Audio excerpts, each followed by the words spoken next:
Assalamualaikum warahmatullahi wabarakatuh. Jadi perkenalkan teman-teman, nama saya Kori Insani. Saya mahasiswa Prodi Ilmu Kesejahteraan Sosial Fakultas Ilmu Sosial dan Ilmu Politik Universitas Bengkulu dengan NPMD 1A017043. Kali ini dan dalam kesempatan di video kali ini saya akan menjelaskan secara ringkas tentang sebuah buku yang berjudul Metode Kuantitatif untuk Analisis Kebijakan. Jadi, selamat menikmati videonya. Semoga bermanfaat. Oke, dalam video kali ini kita akan bahas beberapa materi dari buku yang berjudul Metode Kuantitatif untuk Analisis Kebijakan. Jadi buku ini terdiri dari 7 bab, dan bab pertama adalah paradigma pembangunan berkelanjutan. Pembangunan berkelanjutan dapat didefinisikan menjadi pembangunan yang dapat memenuhi kebutuhan generasi sekarang tanpa mengorbankan generasi yang akan datang untuk dapat memenuhi kebutuhannya. Ini adalah definisi menurut OECD tahun 1987. Pembangunan selalu memiliki implikasi ekonomi, sosial, dan politik. Pembangunan dapat dikatakan sebagai faktor dari tujuan sosial suatu masyarakat. Tujuan tersebut merupakan atribut dari apa yang ingin dicapai atau dimaksimalkan dalam masyarakat. Dalam hal pengelolaan sumber daya alam, telah disepakati secara global mengenai bagaimana seharusnya sumber daya alam dikelola agar berkelanjutan sebagai dasar bagi peningkatan kesejahteraan manusia dan kegiatan ekonomi. Dalam kaitannya dengan kebijakan pemerintah agar segenap tujuan pembangunan berkelanjutan ini dapat tercapai, maka dalam konteks hubungan antara tujuan sosial dan ekonomi diperlukan kebijakan ekonomi yang meliputi intervensi pemerintah secara terarah, pemerataan pendapatan, penciptaan kesempatan kerja, dan pemberian subsidi bagi kegiatan pembangunan yang memerlukannya. Oke, kita masuk ke bab kedua. Di bab kedua ini kita akan membahas tentang analisis kebijakan. Akan ada beberapa penjelasan juga, tapi yang pertama kita akan membahas tentang pengertian dari kebijakan itu sendiri. Pengertian kebijakan merujuk pada 3 hal, yakni 1. Point of view atau sudut pandang, 2. Series of action atau rangkaian tindakan, dan ketiga adalah regulation atau peraturan. Ketiga hal tersebut merupakan pedoman bagi para pembuat keputusan untuk menjalankan sebuah kebijakan. Jadi, kebijakan publik adalah segala ketentuan yang ditetapkan oleh pejabat publik yang bersangkut dengan publik, dan apa yang dilakukan atau tidak dilakukan oleh pejabat publik sesuai dengan kewenangannya. Dan masalah dalam perumusan kebijakan publik sendiri terletak pada aktor, mekanisme dan proses kebijakan publik itu sendiri, serta substansi. Untuk itu, dalam mencapai tujuan terciptanya suatu kebijakan publik yang berpihak pada rakyat serta lahirnya kebijakan yang menjamin partisipasi publik, diperlukan beberapa strategi. Selanjutnya, lalu bagaimana proses analisis kebijakan itu berlangsung? Proses analisis kebijakan adalah serangkaian aktivitas intelektual yang dilakukan di dalam proses kegiatan yang pada dasarnya bersifat politis. Aktivitas politis tersebut dijadikan atau dijelaskan sebagai proses pembuatan kebijakan dan divisualisasikan sebagai serangkaian tahap yang saling bergantung. Dan menurut Dan, tahun 2003, analisis kebijakan dapat menghasilkan informasi yang relevan dengan kebijakan satu, beberapa, atau seluruh tahap dari proses pembuatan kebijakan bergantung dari tipe masalah yang dihadapi klien yang dibantu. Formulasi kebijakan mengisyaratkan diperlukannya tindakan yang lebih teknis.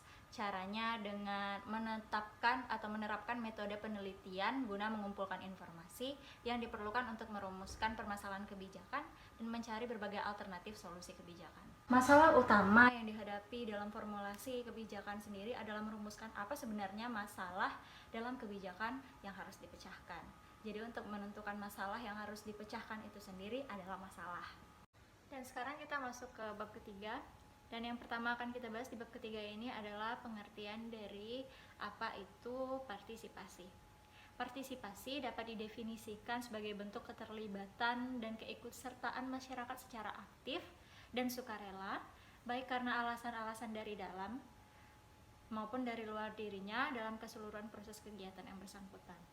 Jadi itu tadi pengertian partisipasi secara umum. Lalu bagaimana partisipasi di dalam masyarakat? Pengertian partisipasi yang dapat diharapkan dalam pembangunan masyarakat adalah keterlibatan atau keikutsertaan masyarakat secara aktif, baik moral maupun material, dalam program pembangunan. Hal tersebut dimaksud untuk mencapai tujuan bersama yang ada di dalam masyarakat tersebut. Jadi dalam partisipatif sendiri itu ada metode-metodenya. Yang pertama adalah metode tim PRA atau RRA.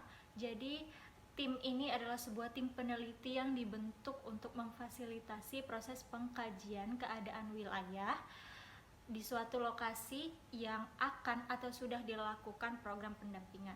Dalam melaksanakan tugas sebagai fasilitator PRA atau RRA di lapangan, tim ini mengembangkan sikap dan perilaku yang sesuai dengan prinsip-prinsip yang ada di daerah tersebut. Dan metode kedua adalah proses wawancara.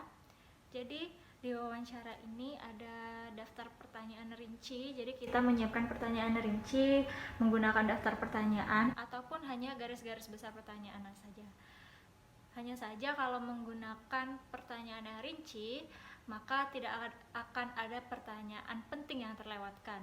Namun teknik ini tidak memberikan ruang kebebasan antara pewawancara dan responden sehingga terkesan kaku dan formal. Oke, baik, bab keempat yang pertama akan kita bahas adalah tentang pengertian stakeholder.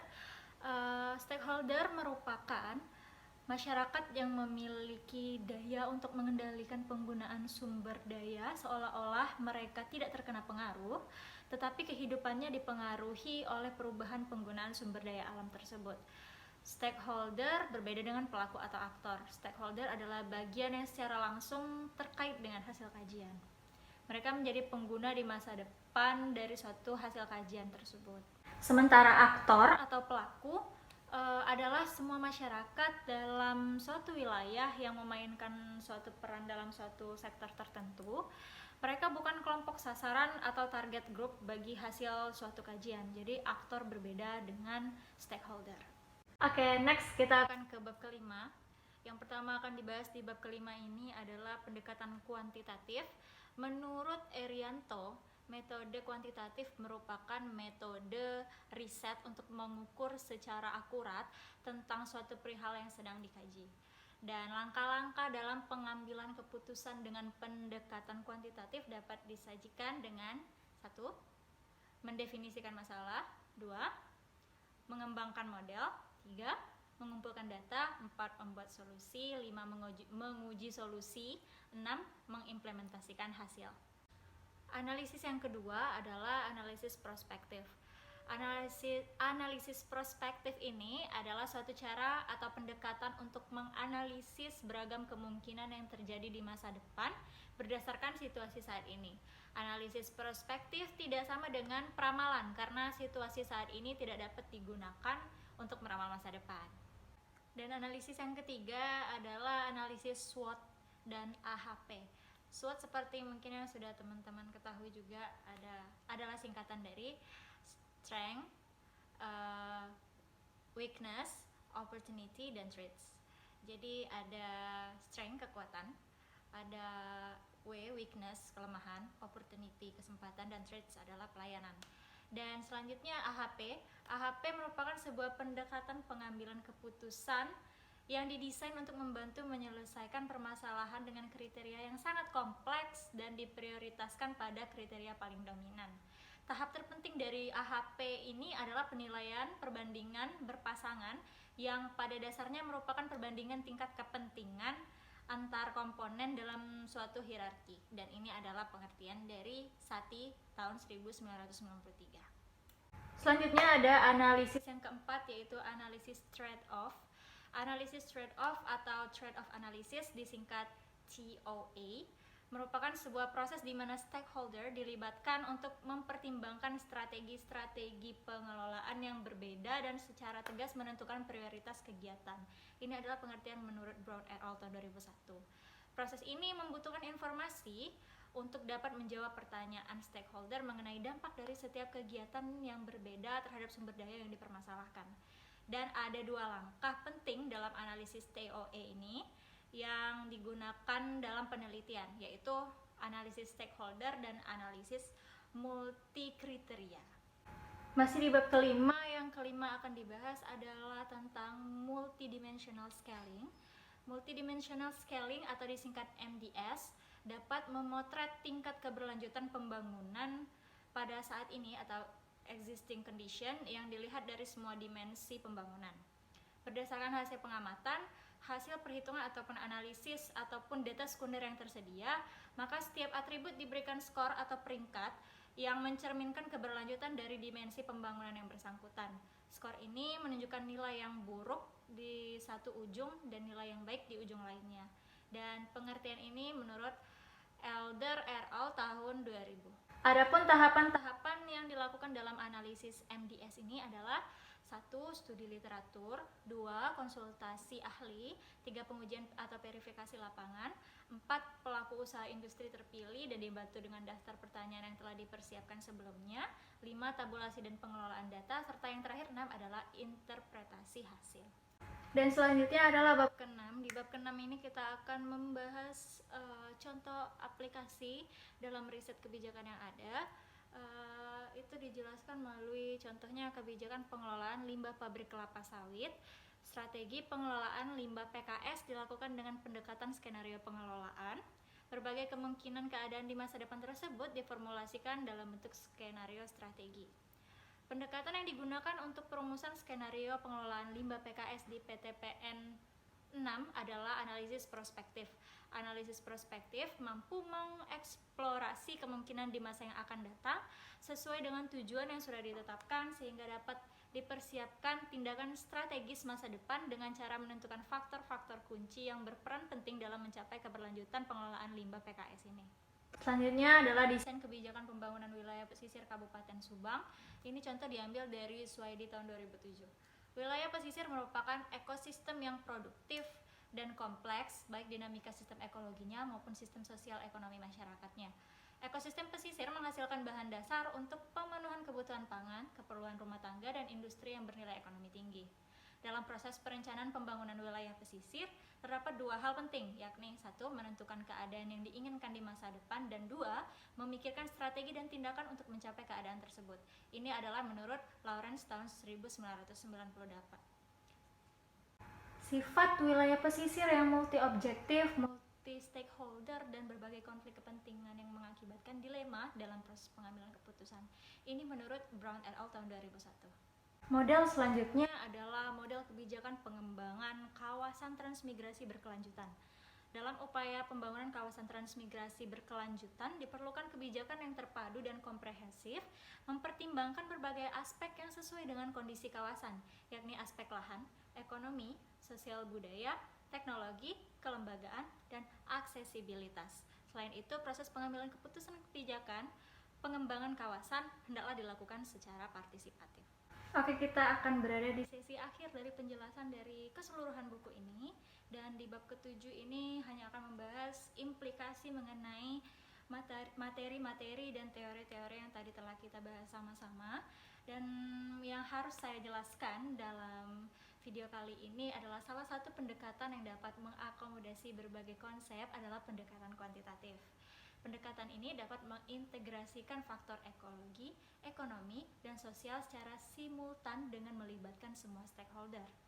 Analisis yang digunakan pada pendekatan ini merupakan alat yang dapat membantu pengambilan kebijakan, memahami konflik penggunaan sumber daya, dan preferensi stakeholder dalam upaya pengelolaan, sehingga dikenal pula sebagai sistem pendukung keputusan atau decision support system.